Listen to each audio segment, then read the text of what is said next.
Thanks for downloading this episode from Teachers Talk Radio. You can find the full schedule and listen back to all our shows at ttradio.org.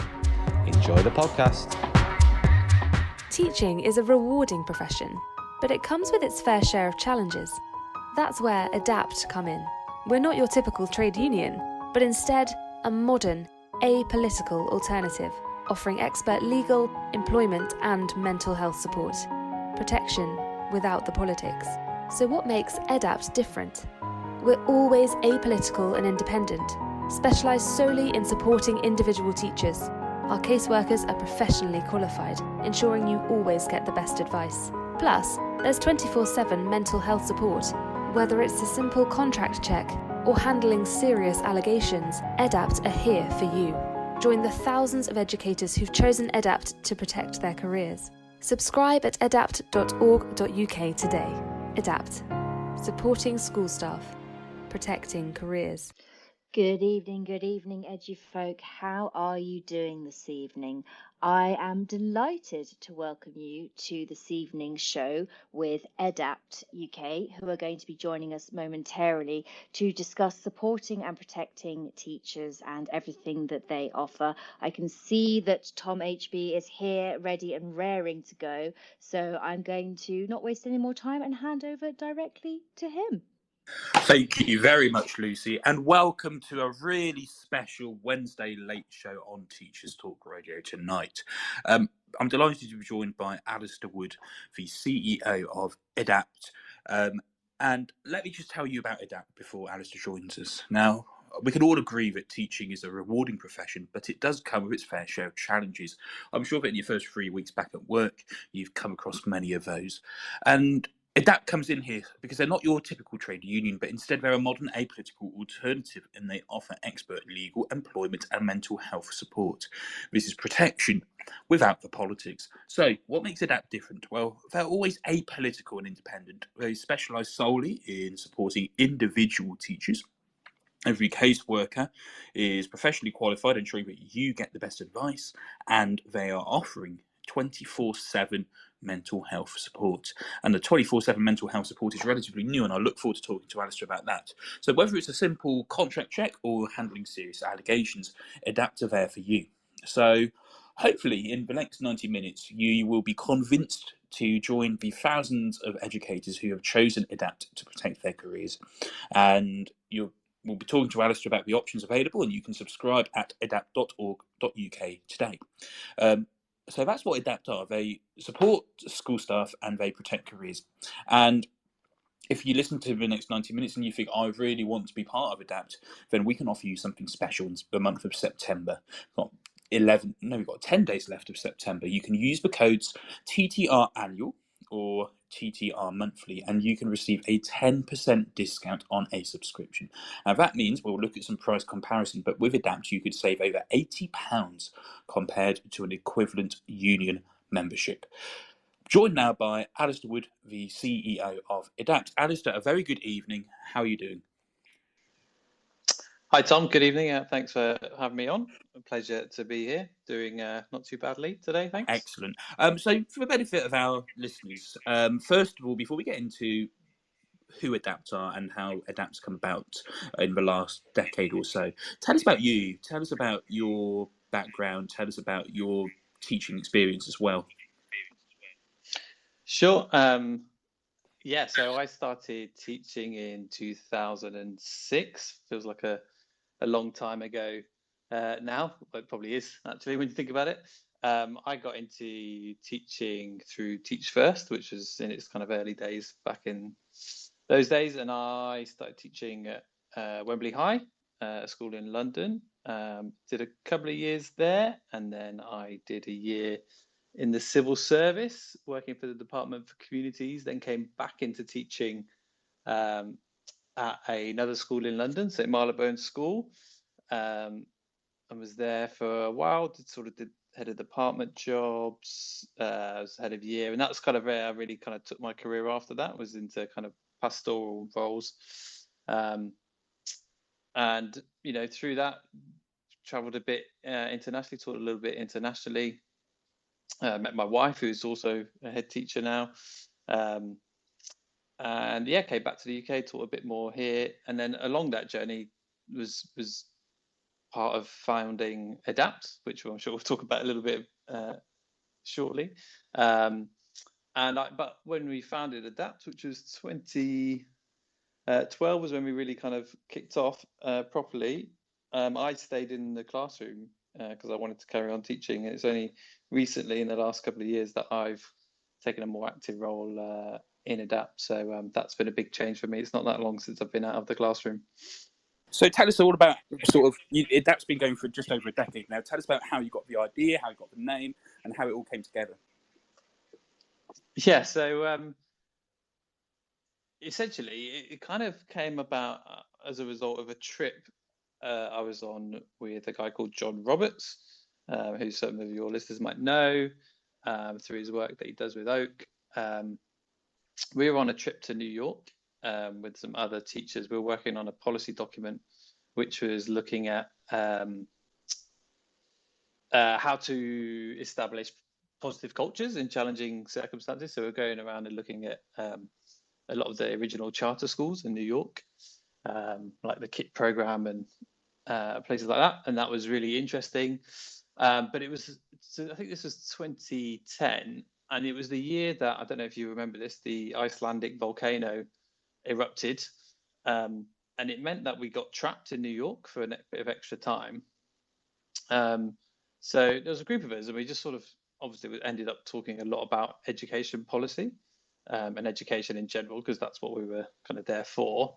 And so it's one of those things that we talked about was we talked about unions and kind of nature of protecting teachers, and really like the origins of Edapt came with the idea of creating a new union. Sort of around that time, we just sort of come off the back of some strikes, I think in 2009 over pay. That was kind of in the middle of the global financial crisis and the recession. Like I said, I'd sort of joined the profession through Teach First, and in those sort of early days of Teach First, unions were not particularly nice about Teach First and Teach Firsters, as we called ourselves. So I think, like, I can't really talk about John, but like certainly for me, I felt a little bit disaffected by some of the politics that was happening with unions at the time. I was a lot younger then, obviously, you know, a bit more naive as well. But I think the initial sort of starting point of our conversation was that maybe we should set up another union, but one which was just a kind of a bit less political. So I mean, if we another conversation amongst hundreds of other conversations. It's all right. It's just zooming on about education policy. Because if we think about what unions are, they provide a collective voice, they provide CPD in some cases, and they also provide that protection. So is it right to say then that you're making this very deliberate choice to focus on that one aspect of protection and just, you know, not rather than trying to cover all bases, doing one just really well? Yeah, so like when we sort of started talking about the idea of doing this, we went and did some research, we spoke to more teachers, and was trying to find out kind of why people joined unions and, you know, what was their motivations. And obviously the thing which kept coming back was, you get, when you start teaching, you know, you get told you must join a union because you need to be protected. And, you know, that's the thing that came out. I joined a union, you know, mainly for protection, not to say that the other reasons that they could join a union aren't important, but that was the main one. And that's something which kind of holds out in research now. You know, 75% of teachers polled this year said that the most important reason for joining a union was for that legal protection. So then when we sort of took that idea and we sort of then asked ourselves, well, if the politics can become an issue for some people, why don't we just take the politics out of that bit? And so why don't we start an organization which is apolitical, so doesn't have a view on pedagogy, doesn't have a view on any of the politics, but just focuses on doing that professional support and edu-legal support. And I think that's where, you know, when we sort of started, we sort of kind of came from those beliefs, and it was like some really key values, is that, you know, we started it with this basically, I think we thought, whilst teachers should be free to, you shouldn't have to join a politically active organisation in order to get the protection and support you need to do your jobs. And also, I think what you're kind of alluding to there, if you just specialise and focus solely on providing support, we felt that we could provide a really, really high quality service, and potentially be able to offer that at a lower price to lower cost of teachers, because that's all we're doing. And kind of the other part of it was we felt that by sort of providing that quality support, we could keep more teachers in the classroom. And we felt that that was ultimately like a good thing for everyone, for the communities that we were teaching in, and just for the kind of country as a whole. And yeah, I think this whole point that you've made, that you shouldn't have to join a political organisation to have protection at work. Some people do want to, and that's Absolutely, entirely yeah. their prerogative. And some people do want to get involved in that, but many teachers do not. And the fact that without Edapt, you would have to join a political organisation to have that protection. It's clear that Edapt really, is offering protection about the politics. But it's right. Am I right in saying then that Edapt really has, more in common with the unions than you might actually think? It's certainly not an anti-union body, is it?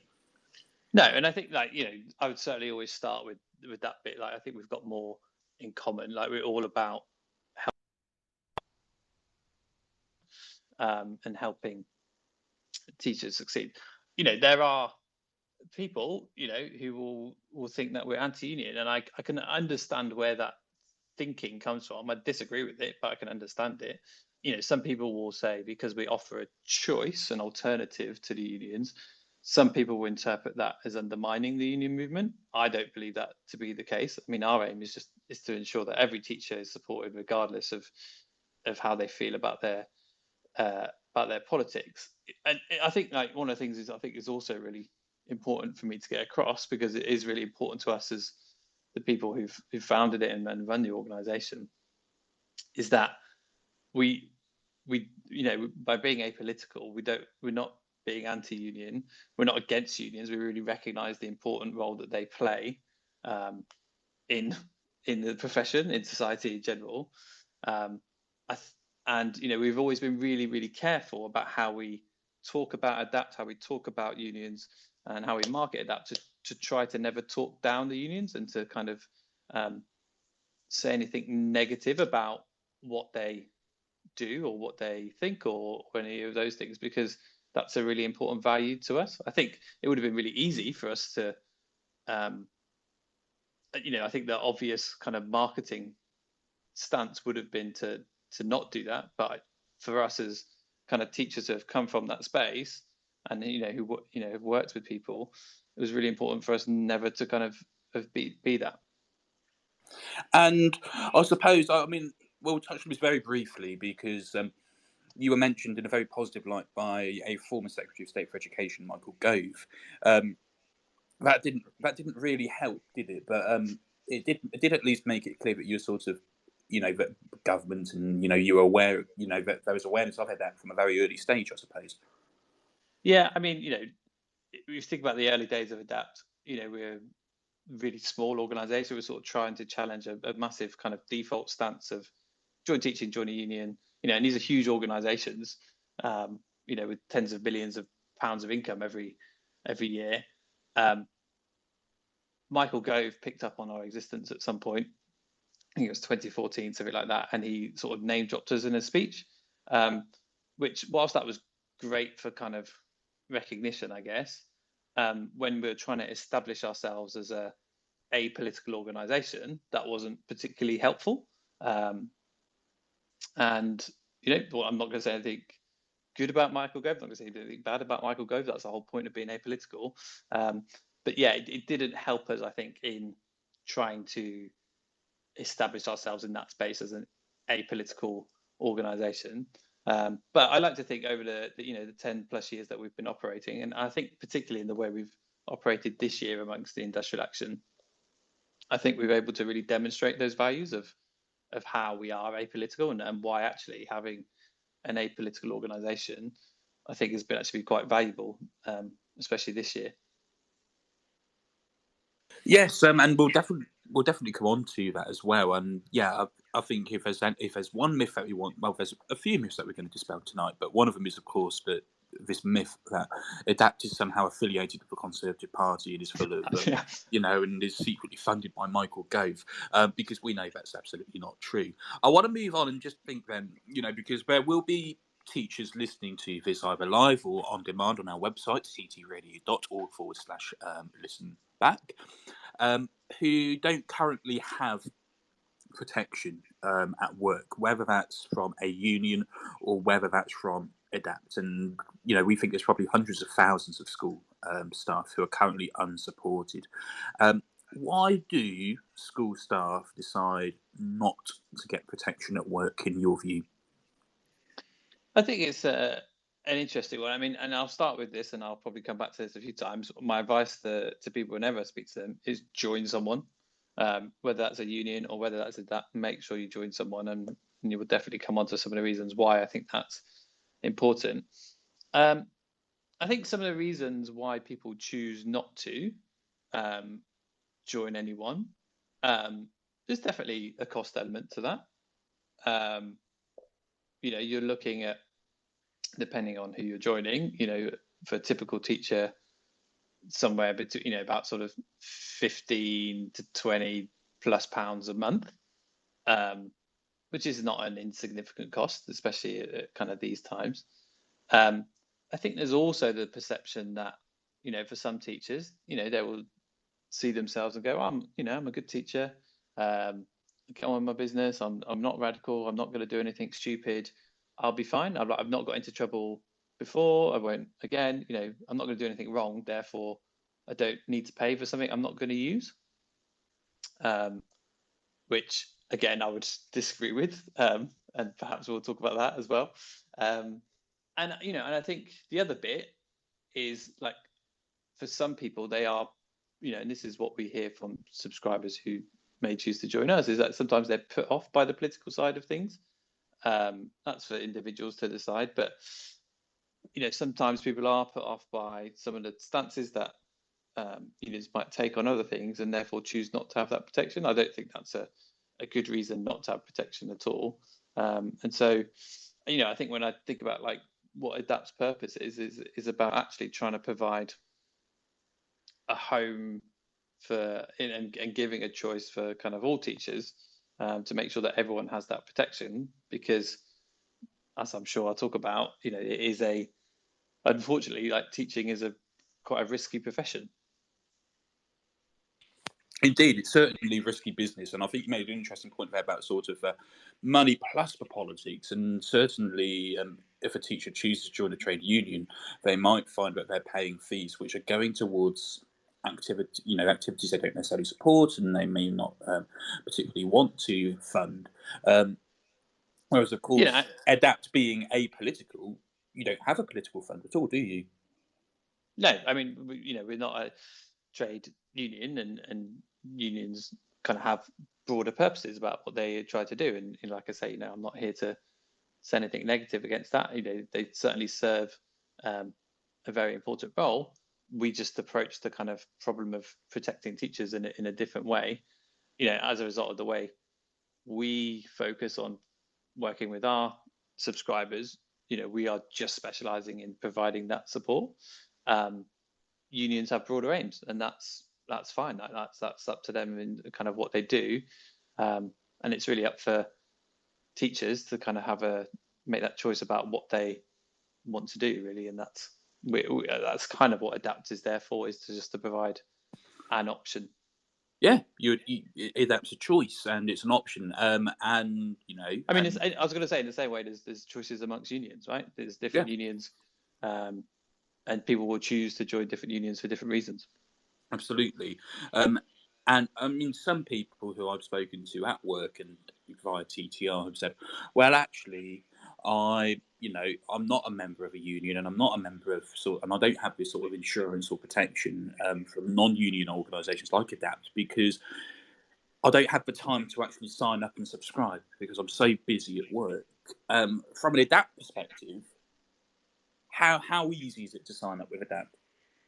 Yeah, I mean, super easy. I mean, I can't talk about how easy it is to sign up for other organisations, but I know one of the things we've really focused on is making it super easy to do that. I know that by going onto the website and having your kind of just key details to hand in terms of your name, address, and some sort of payment facility, you could probably subscribe within a minute, if not two. I'd recommend you read a bit more about what we do and how we work, but it's certainly easy to subscribe. Yeah.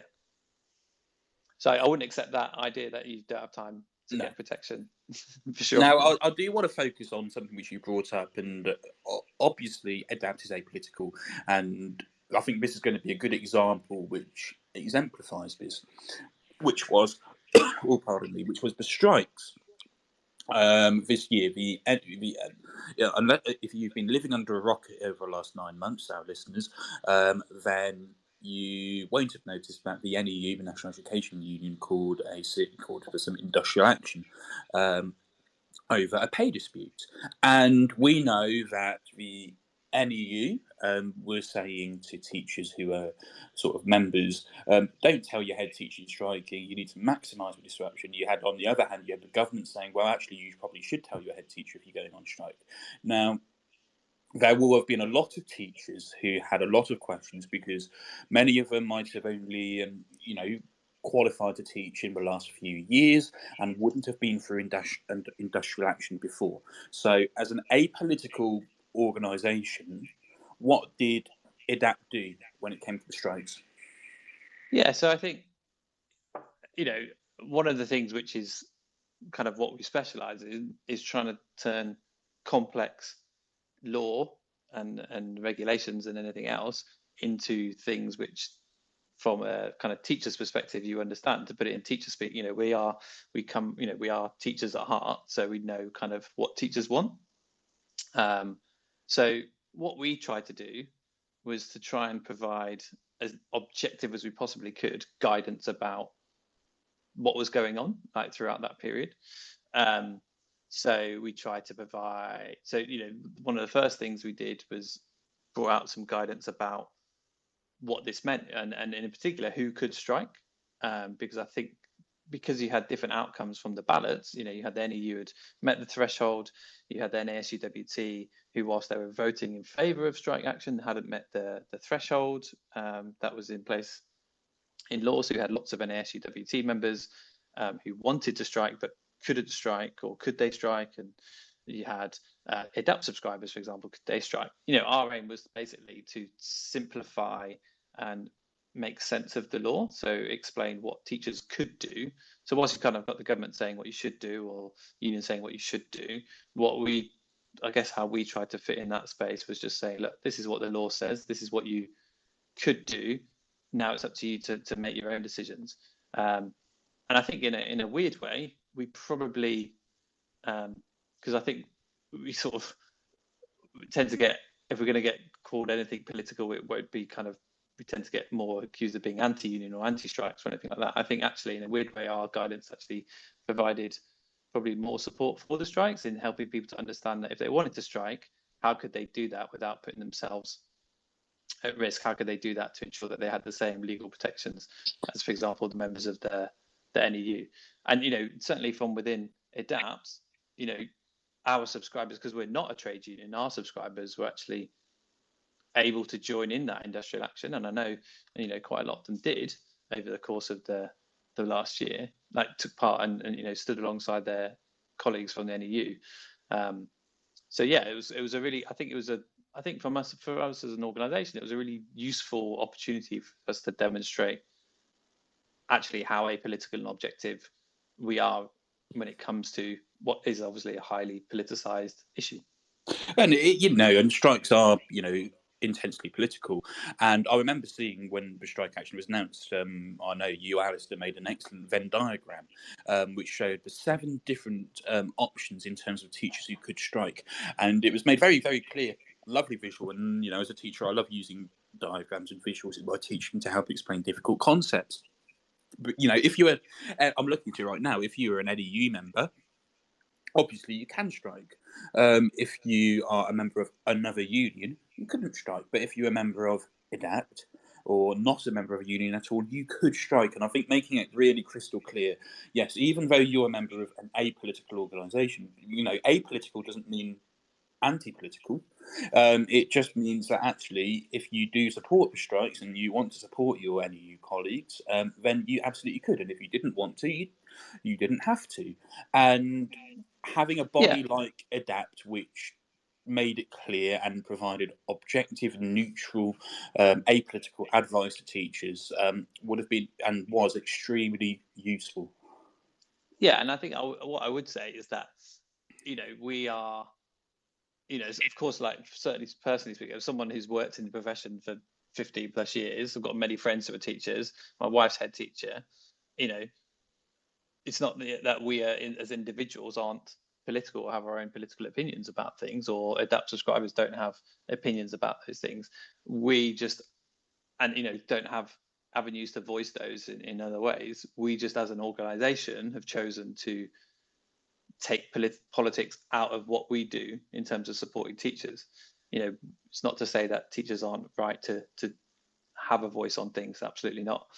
We just have taken a slightly different approach to, I guess, that if you take a look at it as the problem of teachers having, working in a kind of risky profession where there are risks that they need to be protected against, we have just removed the politics away from that bit. Now, some people would argue that's not possible, and by doing that, by that is a political move in itself. But I think I just have to disagree. I can't really argue it much more than that.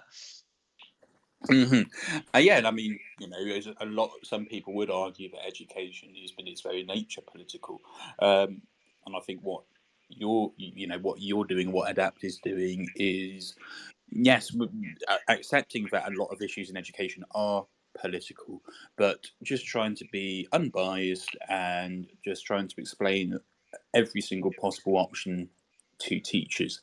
And if we look at sort of the title for today's show, as you alluded to, teaching is a risky business. It's a great profession.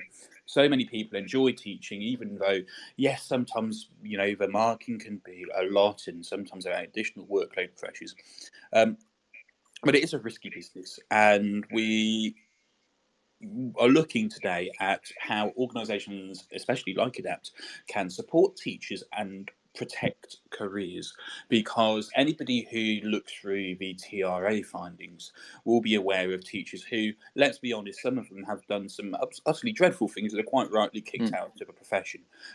Others, and we'll come on to a couple of examples, we won't talk specifically about them, are cases where actually careers could have been protected much more easily. So if we look at this thing about protecting careers, you have 5 basic tips really for a teacher who wants to ensure that their career is protected. So let's go through them. So your first top tip is join someone, a union or Edapt.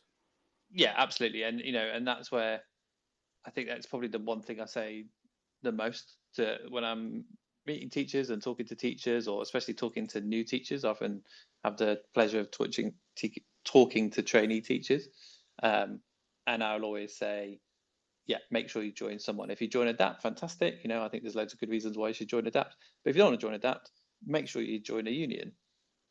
And I think the kind of reason I say that is because it makes a difference. The kind of saddest thing I have, or we have as an organization in our kind of daily occurrence, and it is genuinely a daily occurrence, is we have people will ring up, and I know it's happened today for sure. I remember seeing some of the casework today, someone ringing up saying, this has happened to me, can you help? I'm not a subscriber with you, I'm not a member of a union, I've been suspended for this, or this has happened, can you help?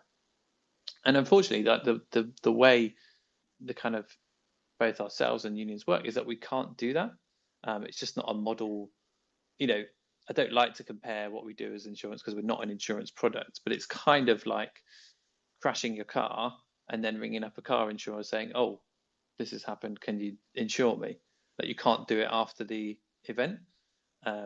So absolutely join someone. And I think the reason why that's important is because what we're dealing with here is quite complex law. Like employment law is complicated, and the regulations around education are quite complex as well. You know, and there's lots of different contexts, like whether you're working in a multi-academy trust, whether you're a local maintained school, whether you're working in an independent sector. You know, there's all slight difference and nuances.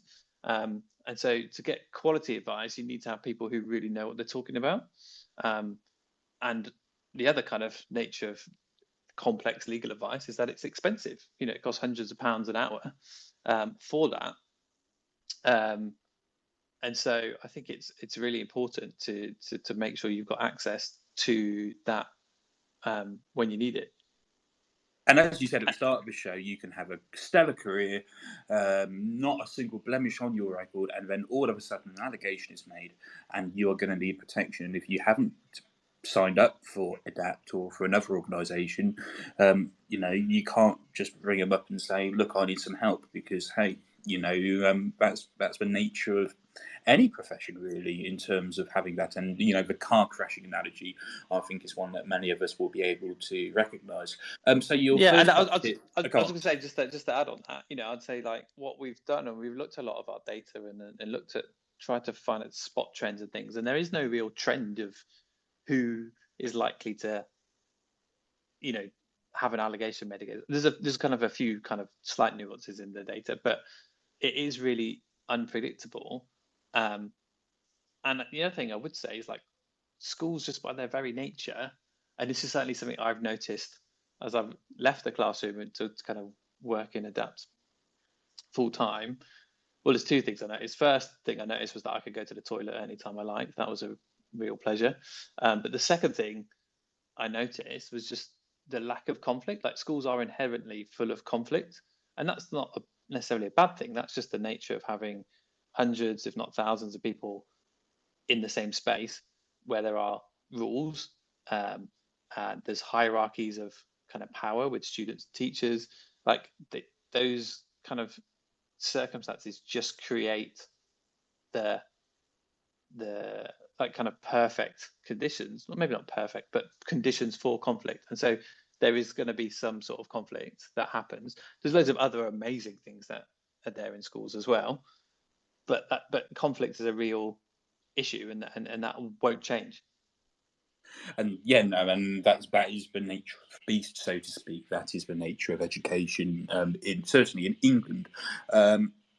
As I always have to remind myself, if I say Britain, I have to remind myself as a politics teacher, in part, education is, of course, devolved.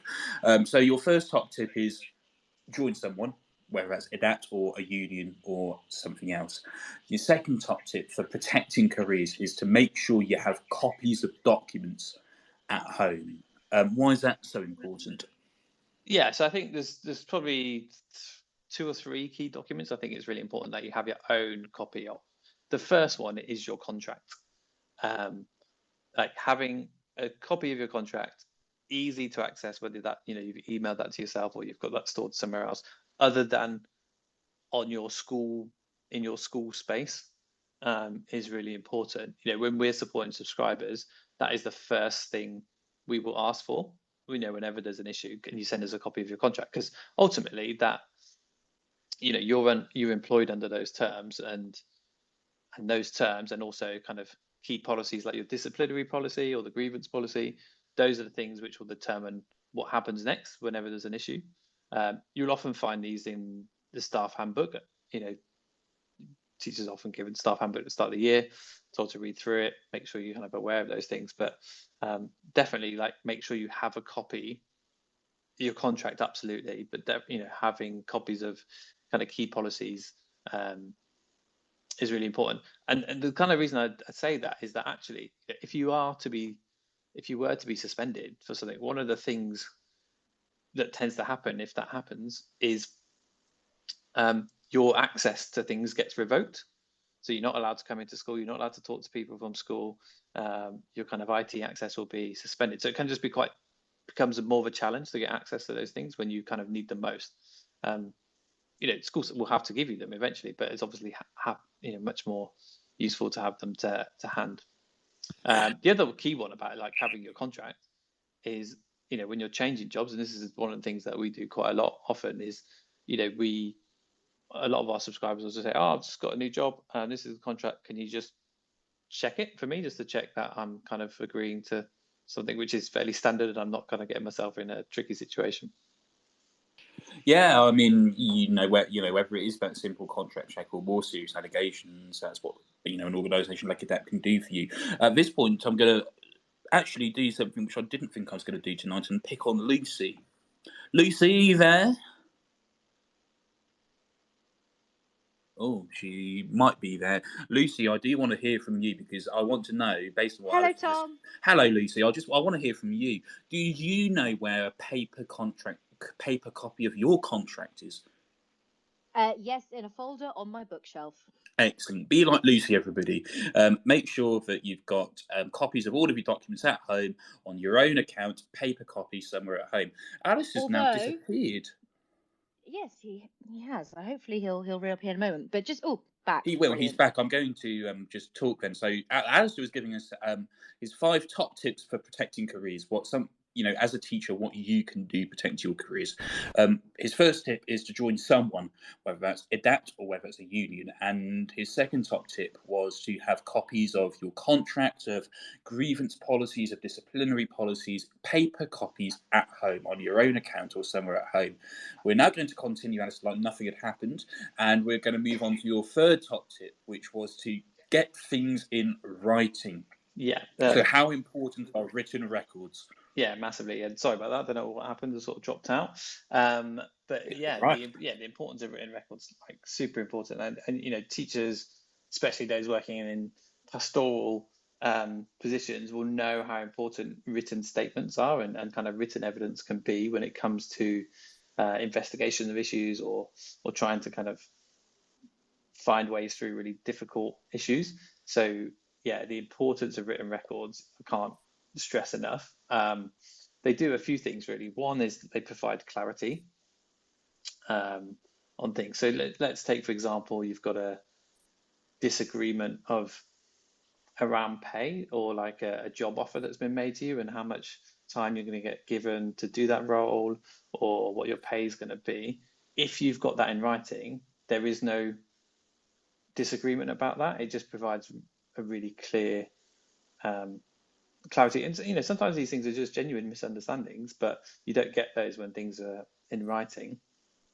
The other things, I think, where it comes in terms of when you've got incidents which might not have become anything, but potentially could turn into something more serious, just having like a few written notes about what had happened, and especially if you've reported that to someone else, a line manager, just having like a brief timeline of what's happened, that can be really useful in kind of evidence kind of going forward. And you see this with, I think we've seen a big rise in this with kind of all the progression that's been made around safeguarding. When you see systems like CPOMs or kind of equivalents of that, having that, those are essentially providing some of those written timelines and kind of written caches of evidence, which are then used to provide kind of those trails which are needed. So yeah, I would say anything where it's important, and you can read that with a very broad interpretation, like getting something down in writing. Whether that's an email, that's fine, or whether that's kind of actual, just genuine, like, written notes in your planner about something. It's something you can refer back to, and certainly can be used in disciplinary meetings or grievance meetings, or even if it goes to tribunals. Yeah, definitely. So top third tip, get things in writing.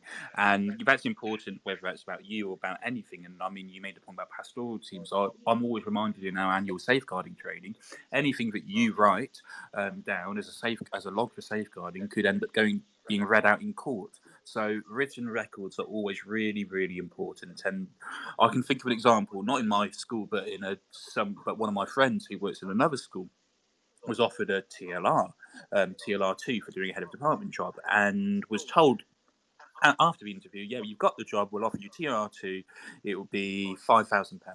And then it came to actually getting the thing in writing, and it was actually only £3,000. And because, you know, the person who offered them the extra money was like, well, you know, I never said that.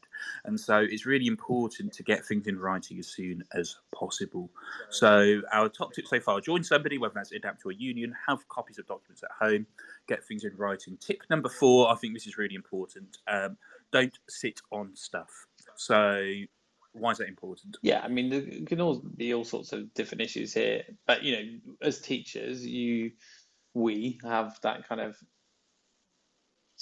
professional judgment, and you also have that gut feeling of when things aren't quite right. So that could be, you know, might be your relationship with a line manager, might be you being uncomfortable with what you're being asked to do. There could be some sort of, not a full allegation made, but an informal thing has been said, maybe about you or another teacher.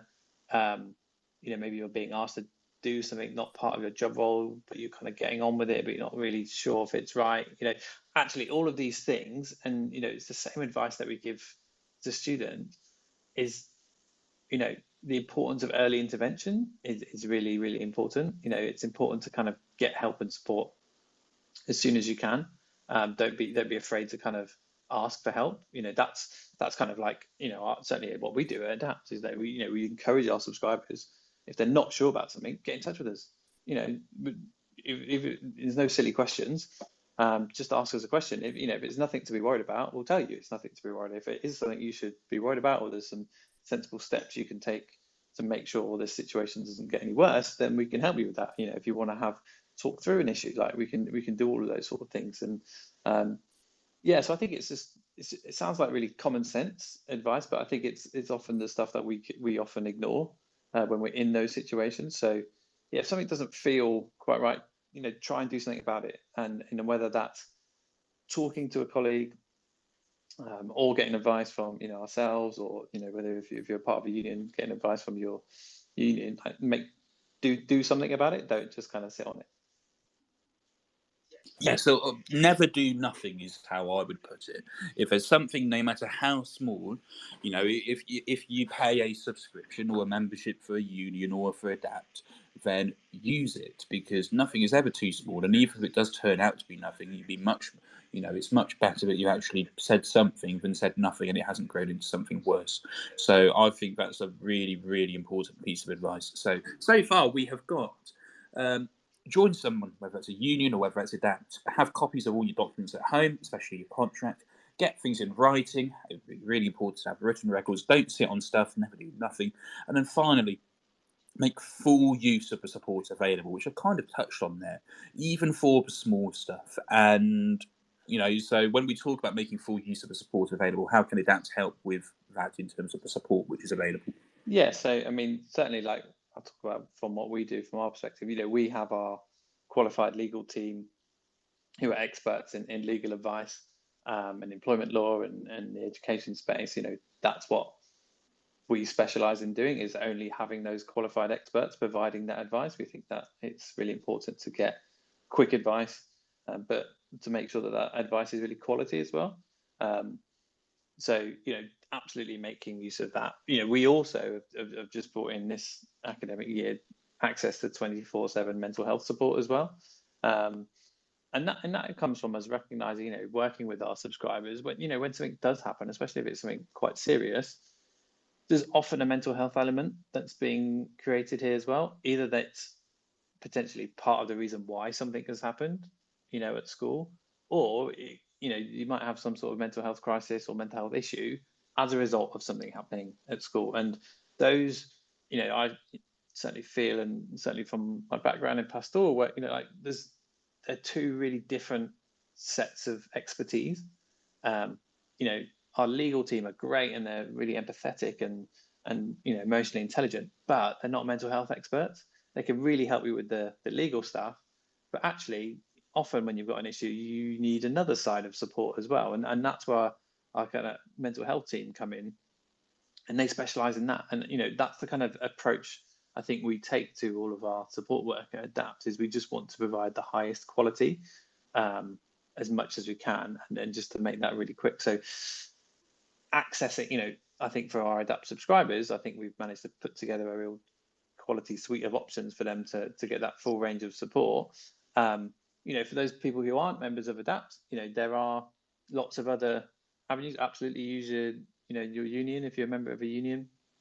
A lot of schools are increasingly taking out employee assistance programs where they might have some of that in mental health support. You might have, depending on kind of the nature of your school, you might have in school counsellors or even doctors and nurses if you're kind of working at a boarding school or something like that. So make full use of all of those things. Absolutely talk to your colleagues and friends and family and all those things as well. Certainly don't suffer alone. The one caveat I would put around that sort of stuff is just make sure that when you're getting certain bits of advice, like be really careful about where you're getting that really quite complex or specialist advice from. So I wouldn't necessarily trust the legal advice from someone who doesn't necessarily have that background in the law and then kind of knows that for certain. Obviously, there's lots of people who will be really good at that sort of stuff, but I would say that's kind of why we're here and we have those kind of services, is because stuff is complex. It requires really specialist expertise. So yeah, make sure you get good advice from the right people.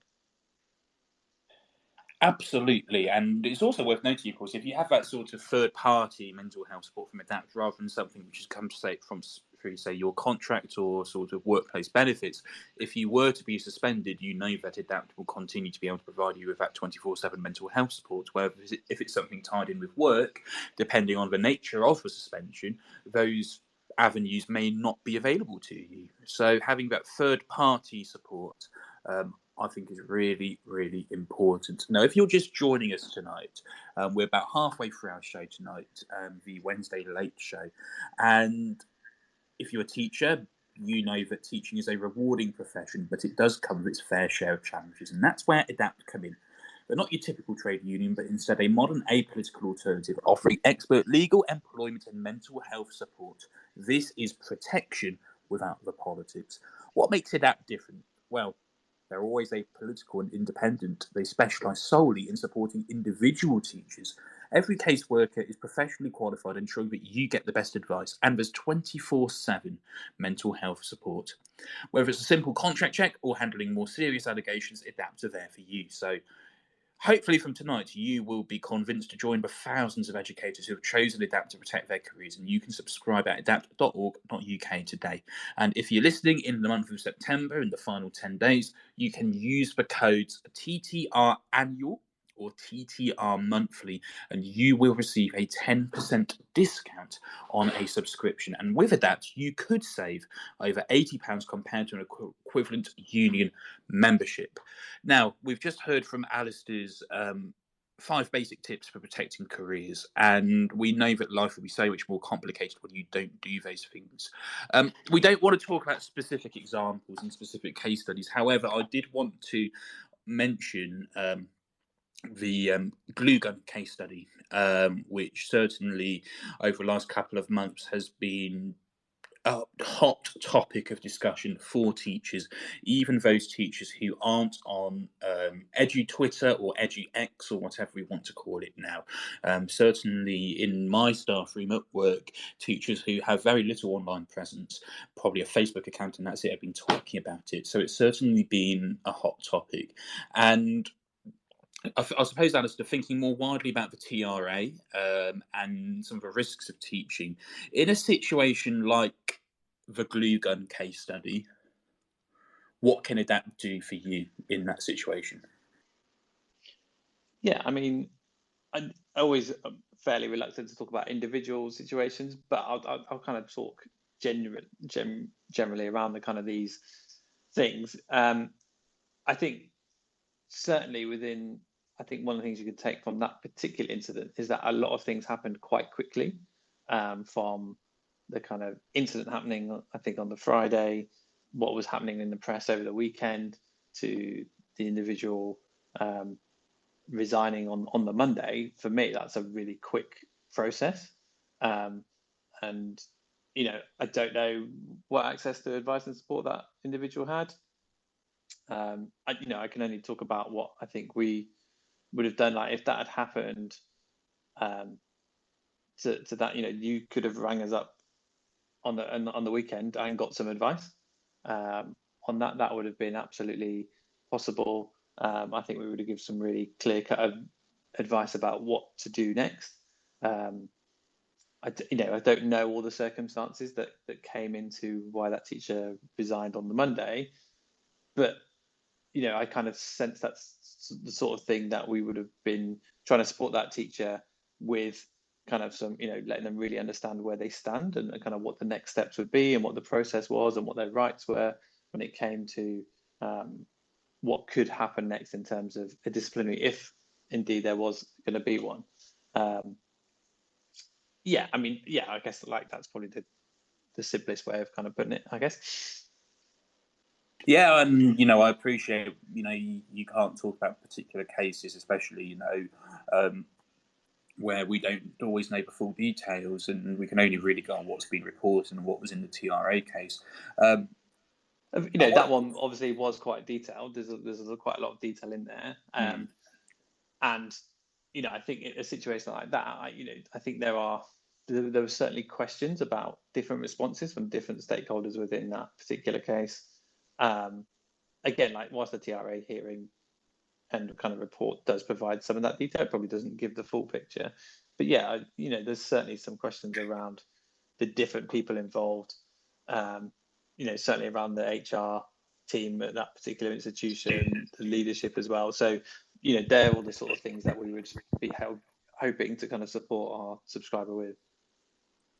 Yeah, definitely. And I think it goes back to those 5 basic tips about protecting your careers. Make full use of your support available. If an allegation's been made against you on a Friday, only resign on the Monday if you know it's absolutely the best thing to do and you've been told, and you've been given some solid advice. Chances are you probably haven't been given that advice. Yeah, the other thing to say is that when it comes to like incidents like disciplinary incidents and disciplinary investigations, there's a massive asymmetry between the people who are investigating and dealing with that, whether that's kind of leadership or HR, and those people have experience of those things, and the individuals who probably don't. The people who are subject to some of those allegations. There's a massive power imbalance, I guess, in that sense, and it can certainly feel that way, certainly in meetings, if you're not being accompanied by someone who knows what they're doing. So yeah, I think it's really important to get that advice so that it kind of balances out. And what I would say is that there's lots of schools and there's lots of institutions that are good at doing that, like recognizing that their teacher is their staff member is in a difficult situation and they deserve to have support, and we'll make sure that they're doing a good job in that. Unfortunately, that's not the case everywhere, but I don't want to kind of say that all schools are evil, because that is certainly not the case. But it's just important to make sure that you have access to that support. Yeah, and you mentioned there about having somebody in a meeting who knows what they're talking about. Now, one of the other myths I hear about Edapt is, well, if you're a member of Edapt but not a trade union, you can't get a caseworker in your meeting. And if we look at employment law, I believe it's the Employment Relations Act 1999, where it says you have a right to accompaniment in disciplinary procedures by a colleague or a trade union official. So we're right in thinking it doesn't. The law de jure, I suppose, doesn't stretch to Edapt caseworkers, but in de facto, the vast majority of schools do recognise the importance of having somebody qualified and who understands exactly what's happening in those meetings, don't they? Yeah, absolutely. Our experience of working with schools is that they recognise the value that our caseworkers bring to those proceedings. One, in terms of just supporting the mental health of those people who are part of those meetings, but two, just ensuring that the procedures and processes are followed correctly. And like you say, like the vast experience that we have is that schools are really good at doing that. And there's other bits. There's a lot of kind of school policies are based on ACAS guidance, which kind of comes off that. There's some stuff in the ACAS guidance which talks about employers can extend that right to other people, and so a lot of schools will include that as part of their policy as well. I think one of the few things we would get legal about is, like, I would like to see that enshrined in law, in the same way that you can have for trade union members and so trade union representatives and colleagues. You know, when the ERA was, you know, written in 1999, that was a long time ago, and things have changed quite a lot since then. So yeah, that's probably the one bit that we would probably get a little bit political about in that kind of changing for that, and that is something we have kind of called for. And it makes perfect sense, doesn't it? It's in everybody's interests. The person and perhaps under investigation, the employer, you know, caseworkers. It's in everybody's best interests to have people in those meetings who understand what's going on, who understand the legalities, and who can help guide anybody who is subject to disciplinary procedures in the right direction. So, yeah, and I would say, you know, a change in that in the law in that is also just about increasing workers' rights, you know, which I would hope everyone would kind of be in favour of.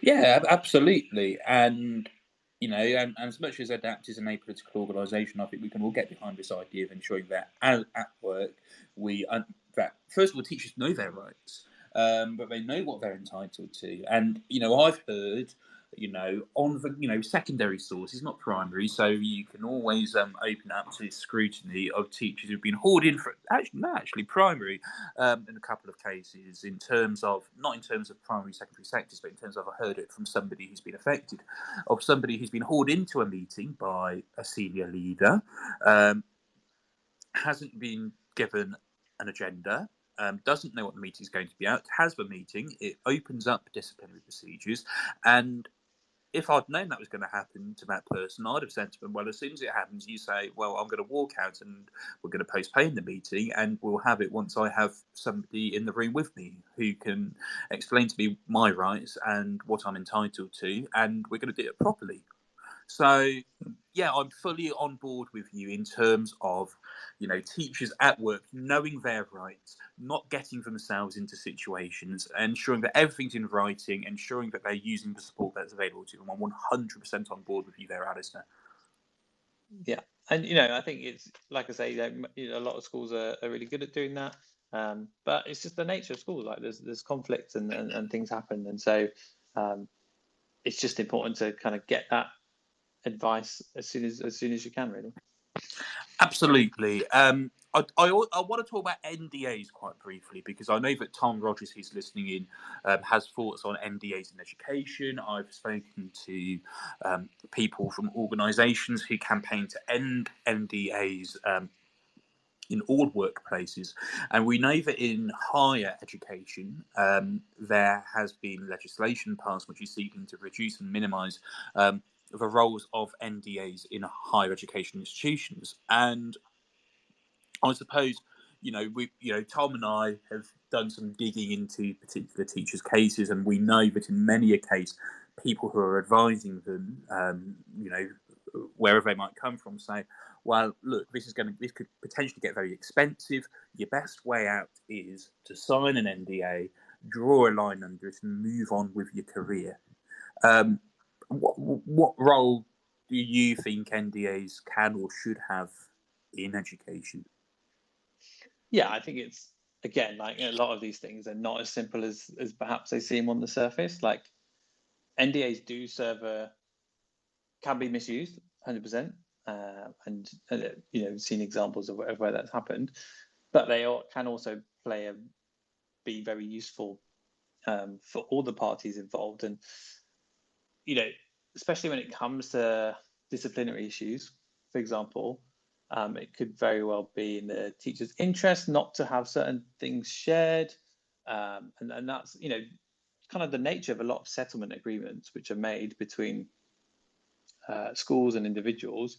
Will have some sort of confidentiality clause in that, and that's complex because it can be around trying to keep certain details out of the public eye for good reasons. But I also totally recognize the kind of issues as well that can present in terms of holding institutions to account. And I think that's where, I think the role of governance and governors, particularly within schools and especially, I guess, multi-academy trusts where they're working on a larger scale, is of being aware of kind of NDAs that are being used and signed, and just trying to ensure that those internal processes, that internal governance, is really strong to make sure that people within those organisations aren't misusing them. It's a massive challenge, absolutely. But there is, I don't think it's as simple to say you just need to get rid of NDAs, because that creates a whole load of other consequences as well. But yeah, I think there's certainly some improvements to those systems. Yeah, definitely. We know that legal costs perhaps for an employment tribunal or for a professional conduct hearing could be up to £150,000, and in some cases it could perhaps be even more. So sometimes just being so long as you've got good advice and you've got somebody from from a third party organisation saying to you, look, I can't tell you what to do, but a good option would be just draw a line under it, move on, and just, for the sake of your career, rather than a protracted, prolonged, drawn out sort of a very expensive battle, I suppose. And this is really important, I suppose, for any teacher, because I know that you did a talk at Research Ed earlier in the month, and the very hot and Research Ed, I heard about all of the different teachers. It was sweltering. And so we know, I think it's about 1 in 5 teachers will face some form of allegation in their careers. Just how prevalent are allegations against teachers beyond that sort of 1 in 5 figure? Yeah, it's certainly an interesting question. I would say just the other thing on NDAs, just to kind of close that one off, is that actually, that's why it's really important to have an understanding of what you're signing, and to make sure that you're getting quality advice. It's not to say that NDAs in and of themselves are bad, but before you sign one, you should absolutely know what you're signing and what the consequences of doing that are, so that you can kind of make that informed decision. But yeah, coming on to the prevalence of issues. So this is something which there wasn't really a lot of data around. The last kind of nationalized data, or the last time the DFE certainly looked at allegations against teachers and issues that teachers face, was kind of published in 2012. So there's been a real kind of dearth in quality research into this area. So we commissioned some work with TeacherTapp, and I'll always give them a big shout out. TeacherTapp do some amazing work in raising teachers' voices, and helping to get a real insight into what teachers are really thinking. We did some research with TeacherTapp earlier this year to find out kind of just how prevalent things were, because there wasn't really any data out there. We had our own internal data about what we thought was happening and whether things were getting worse or better, etc. But we wanted to kind of look into that in more detail. So we basically asked the question, have you ever been the subject of, unfounded or otherwise, and then just kind of like a real list of bad stuff that could happen to you. So whether that's allegations from students and parents, whether you've been the subject of an informal or formal disciplinary procedure, whether it's something to do around capability, whether kind of teacher support improvement plans or formal capability processes, or even submitting a grievance against your school or another staff member, or having a grievance kind of submitted against you. So yeah, we sort of asked that out on TeacherTapp, and yeah, we found some interesting things. You said there 1 in 5 teachers said that they'd been subject to an allegation by either a pupil or parent at some point in their career, which I think was quite an interesting one. What was interesting, I sort of mentioned this a little bit earlier, there's a few nuances in that data. One of them was that male teachers are more at risk of allegations from pupils than females. So 29% of male teachers had an allegation made against them versus 17% of females, which we thought was an interesting outcome. Doesn't say why. It's not to say that male teachers are inherently bad, but there's certainly some further questions to be raised there. And there were some, other sort of slight nuances in the data, kind of slightly less likely to have allegations from if you work in the state sector versus the independent sector. More likely to have allegations from parents if you're in a primary school rather than a secondary school, whereas in a secondary school, you're more likely to have allegations from students. Those kind of things, I think, kind of make inherent sense. But yeah, we found some really interesting things, and certainly interesting when you start to look at different people's roles within schools as well. Yeah, I mean, I'm looking at sort of wider statistics as well. We know that between 2018 and 2022, police have dealt with more than 2,000 cases of social media abuse in schools, including teacher abuse. In the Big Question survey, NASUWT, 3% of their members said they'd received abuse or allegations from pupils on social media. We know that, interestingly, I'm part of that 3%, and I know Tom Rogers has spoken about it publicly as well as also part of that 3%. And it's all about making sure you have that support from your employer. And if you don't have that support from your employer, then ensuring that you have a third party organisation who will be able to give you that support. We know that recently Christine Stansfield, who is the CEO of the Mowbray Education Trust in Leicestershire, said that 2 teachers in her trust in Leicestershire were leaving the site because of low level but repeated abuse in emails and on social media, parents swearing and personally insulting staff. There's some language which I can't repeat here, but the CEO said, "I'm concerned that this might well result in head teachers and staff deciding to leave our schools and possibly the profession. Frankly, why would you subject yourself to that level of abuse? I'm sure that the people reading this would be horrified by the personally abusive and sometimes threatening communications that have been received. I'm therefore asking you to help me to ensure our heads are enjoying their work, be reasonable in your interactions, be fair and kind." Talking to heads of year, I know, Alistair, you've come from a pastoral background. The amount of emails they get every single day, some of which, is positive, much of which is sort of fairly horrifying, and some allegations, have been made. And social media has certainly helped to accelerate like that as well. And even though Jeff Barton from ASCL says, most parents are polite and respectful, there does appear to be a growing trend of inappropriate behaviour towards staff.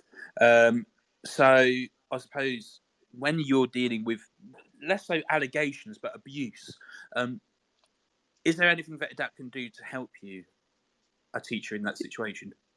Yes, absolutely. And I think it kind of goes back to that kind of two-pronged approach that I was talking about earlier. I think there's 2 sides to issues of abuse. And actually, one of the conversations we were having earlier in the week when we were talking about violence against teachers, there's kind of 2 elements there. Is one, you kind of want to get that legal advice and support about kind of where do you stand within the school? Can I refuse to teach that student? What are my kind of processes for sorting this out kind of within the school? But also, like, there's that mental health side as well. Like, abuse can be really traumatic, and actually having a professional to be able to offload that to, I think, is really, really important.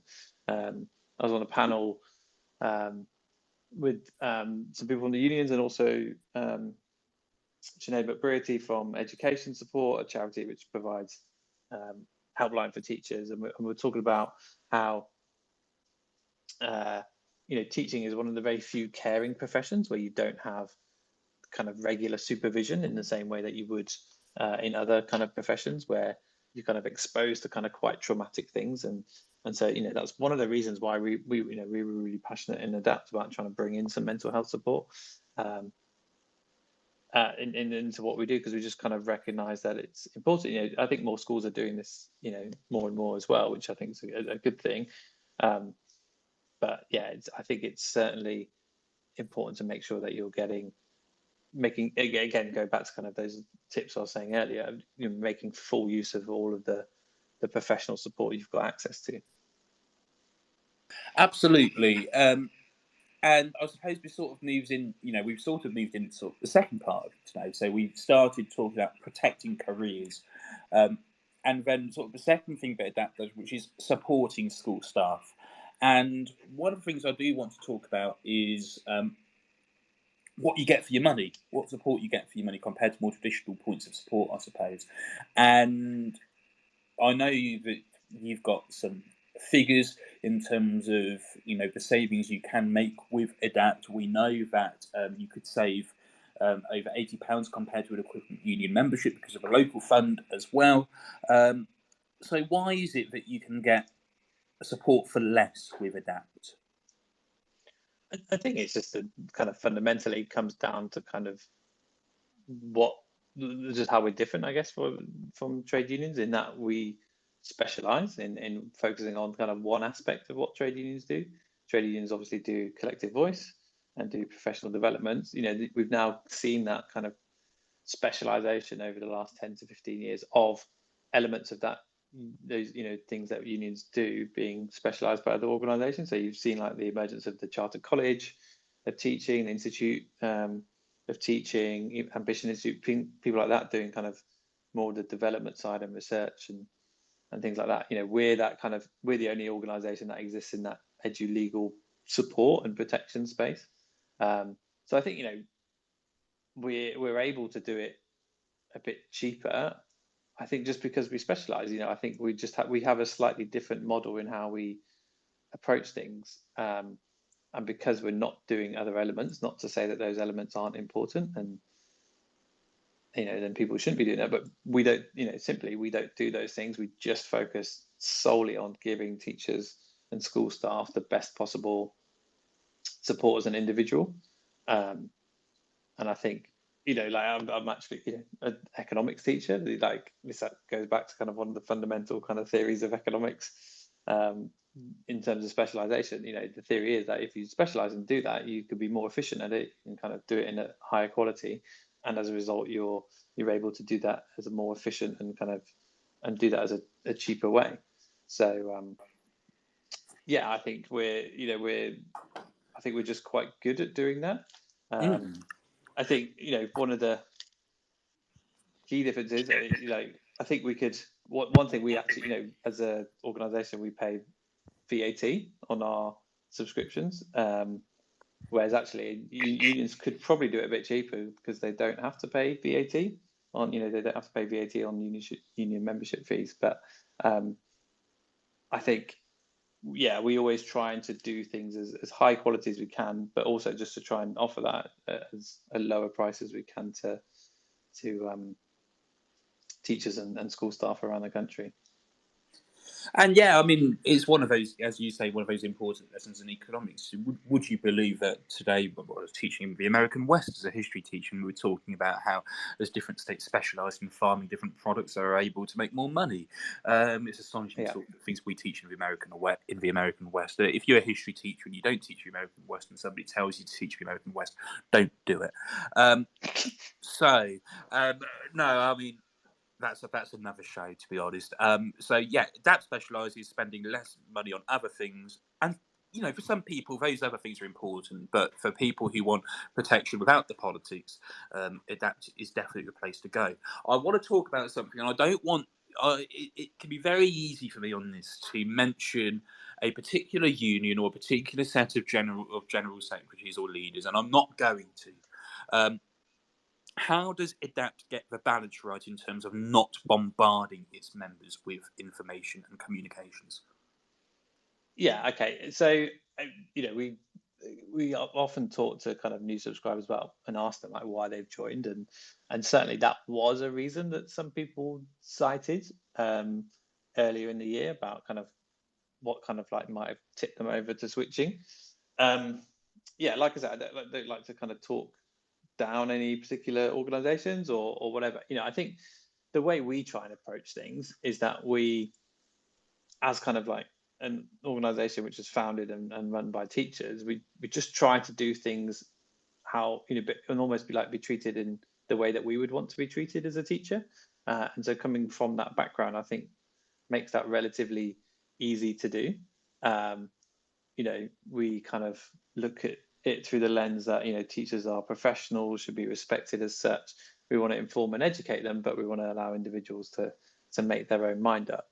The way we kind of do that is we have a monthly email, which is optional for subscribers and also non-subscribers. We call it Policy Insights, where we just provide an overview of kind of what's happening in the sector. We might highlight some blogs that we thought were particularly interesting, or maybe we've brought out some new guidance about certain things, and we kind of might highlight some of that. But yeah, we tend to kind of just keep it at that, and then allow our subscribers to get in touch as and when they need things. When there are kind of exceptional circumstances, so for example, like when the industrial action was announced in January, we felt actually, well, we need to kind of get some advice out there and kind of do like a emergency broadcast, for want of a better phrase, of kind of like getting that guidance out and sending that to our subscribers rather than just kind of waiting for the monthly email. But yeah, we try to keep things to a minimum, and just kind of keep it on terms of what people opt into. It's even when I go to conferences, or I speak to new teachers and they want to find out more about Edapt, or if we have a little competition or something, when I give them options as to what they want to do, if they're giving us their email address, I give them the option of, no, I just want to enter the competition that you're doing, or yeah, I wouldn't mind like a one-off email, but I don't want to be on your mailing list. Like we try to approach it in that, like I say, the way that I would want to be treated. Like I get really annoyed like now when I go somewhere and I'm going to a restaurant and I'm making I'm going just walking into a restaurant and then they're asking me for my phone number. Well, what do you want my phone number for? You don't need that. So we just sort of I try and kind of approach things, or we try and approach things in the way that we would like to be treated. Yeah, I mean, that's a really important principle. And talking about you contacting members and keeping it sort of light touch, no spam, giving people a choice. I suppose if we look at sort of the other way, how can people who are interested in joining Edapt, maybe they've listened to tonight's show, maybe they've heard about you and wanted to find out more, though if they're interested in joining Edapt but not 100% sure if membership is the right thing for them, how can they get in contact with you? Yeah, I mean, so we've obviously got lots of stuff on our website for people to look at and read. We try and explain kind of like how we operate and how we're different. There's obviously lots to read there. I'd also say, if you're interested, just get in touch. Like, feel free to kind of give us a ring, or drop us an email. We've got live chat on our website as well. We're always happy just to kind of talk to people and to answer questions. And if people want to choose to join us, that's great. If they don't want to, that's fine. Like I said before, like we treat people how we would want to be treated, so we don't try and do the hard sell. We won't put any pressure on. We just kind of, I kind of have always said this to people. I feel like Edapt kind of sells itself, but either you either want it or you don't, and that's fine. But we don't need to kind of ram it down people's throats to kind of make them want to join. That's not why we want people to join. We want them to join because they feel like there's real value in what we do. Yeah, and there's a lot of integrity, I think, with that option of not wanting to ram it down people's throats, allowing teachers are educated, degree educated professionals. They have a capacity for independent thought, and they're capable of making those decisions themselves. So I really do admire this approach of not wanting to ram it down people's throats and allowing people to make up their mind. We've talked about how it's good value. I mean, I'm looking at your website. A monthly figure for teachers and supply teachers for Edapt per month is £16.50. Now, compared to the NEU, that is £20.34, including a local fee. Naswood is £17.74. An annual subscription for Edapt is £178, compared to the NEU £244.08, and NASUWT £212.98 as well. For senior leadership per month, Edapt's available for £19, which is still less than the NEU, but slightly more than Naswood. But annually, of course, if you are a senior leader and are interested in going in with Edapt, you can get an annual subscription for £205, which is less than NASUWT at £212.98. I should also point out, of course, that if you would like a 10% discount on your subscription in the month of September, you can use the codes TTR monthly for 10% off a monthly discount with Edapt, or TTR annual for 10% discount on an annual subscription as well. And yeah, I mean, this whole thing, there are no hidden fees. You get your online newsletter, but it's the environmentally friendly option. You don't get magazines, you don't get posts. And for those teachers and there's a lot of schools who want to be more environmentally friendly, and take those sort of eco approaches. And so having no magazines and posts coming through, your mailbox will really appeal to a lot of teachers. Yeah, I think it's, I think there's teachers and school staff are a diverse bunch, and there's lots of different things which people prioritize when it comes to like seeking their protection.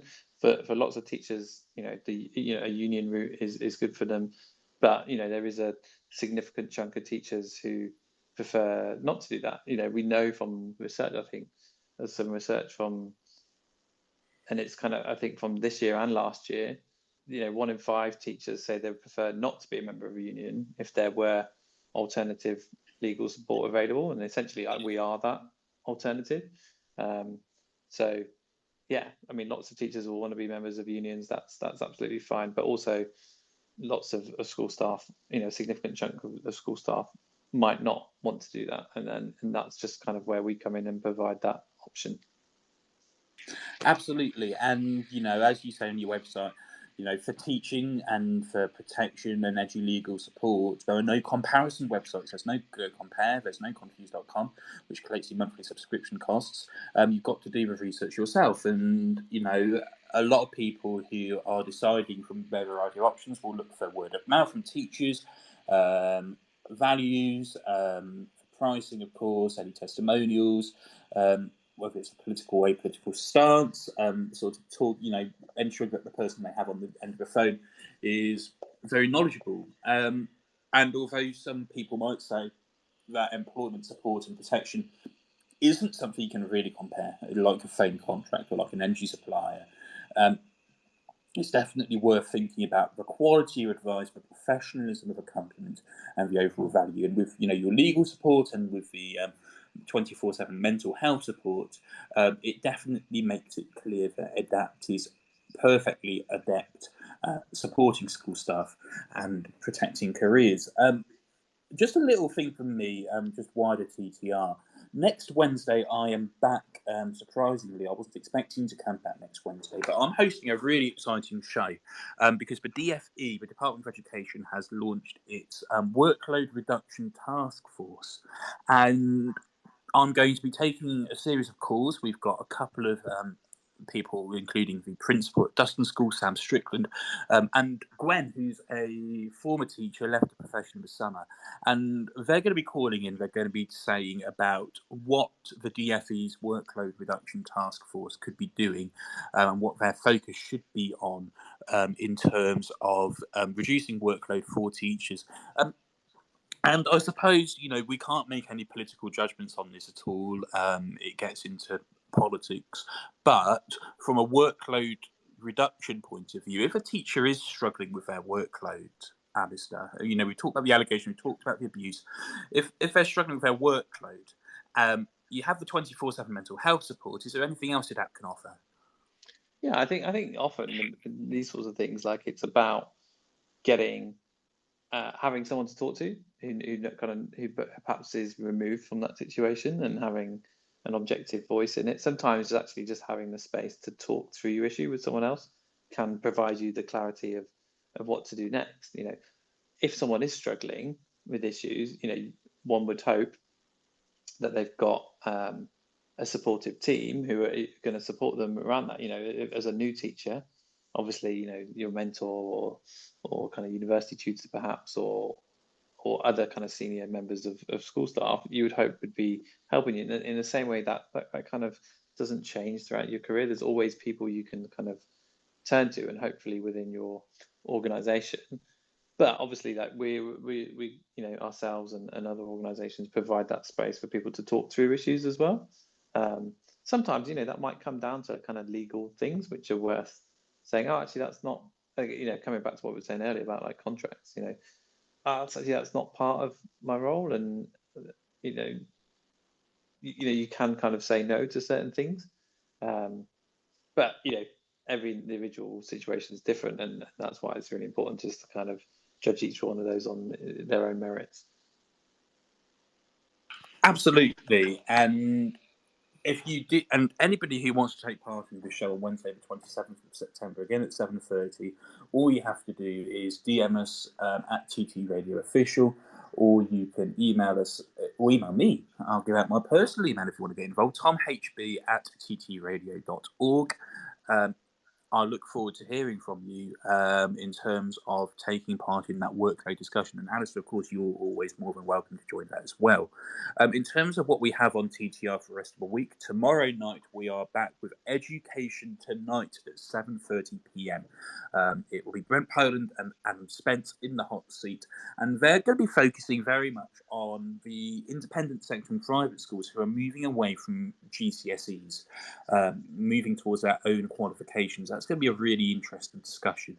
And at 9 p.m. On tomorrow, on the 21st of September, we are going to have Paul Hazard, our wonderful Northern Irish host, and he's going to, he produces some absolutely fantastic shows, and I'm really looking forward to that. He's going to be doing a fantastic show. On Friday, the 22nd of September, Poppy Gibson is on with a morning break at 11 a.m. Maxine Howes is on at 6 p.m.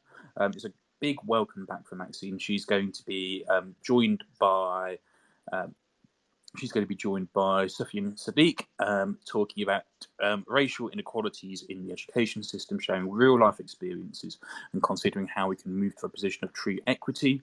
At 7:30 p.m. on that Friday, Emily Follorancho will be here on Spaces as well. Really looking forward to that show. Saturday, 9 a.m. Darren Lester, 5 p.m. Graham Stanley, and then we've got a real bumper Sunday for you. At 10 a.m. it's the weekly review, reviewing the week in education with Lucy Newberg as our host, I believe. 11 a.m. Omar Pazar is back on Spaces. 5 p.m. Maud, and 8 p.m. Christopher Vowles for his monthly Sunday late show slot. So yeah, and if you've missed out on any show for the last few weeks or months, all of our shows are available back on our website, ttradio.org/listen back. If you're listening back to this show as a podcast, then thank you very much for taking the time to listen. And if you are listening on Spotify or Apple Podcasts or any other podcast provider, and please do take time now to leave us a review and a rating. Hopefully it'll be 5 stars, and we are very, very grateful for that as well.